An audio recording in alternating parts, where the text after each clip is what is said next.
حر قوي، مش كنت تقولوا لي كنت جيت بالمايو؟ هاجم الإعلامي تامر أمين المطربة شيرين عبد الوهاب بسبب تعليق ساخر لها على المسرح في إحدى الحفلات في جدة في السعودية. وقال أمين خلال برنامجه آخر النهار عبر فضائية النهار اليوم إن شيرين عبد الوهاب متصابة في لسانها، تمتلك موهبة عظيمة وصوتا رائعا، إلى أنها تصر على إفساد هذه الموهبة بتعليقاتها الغريبة.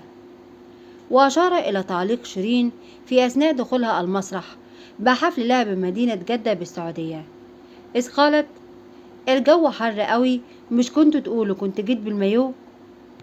وأوضح أن ما قالته شيرين لا يتناسب إطلاقا مع المكان الذي يقام فيه الحفل، متابعا: رغم أن الكلام ده لا يجب أن يقال على أي مسرح، لكن اللي زاد الطينة بلة أن الكلام ده كان في السعودية.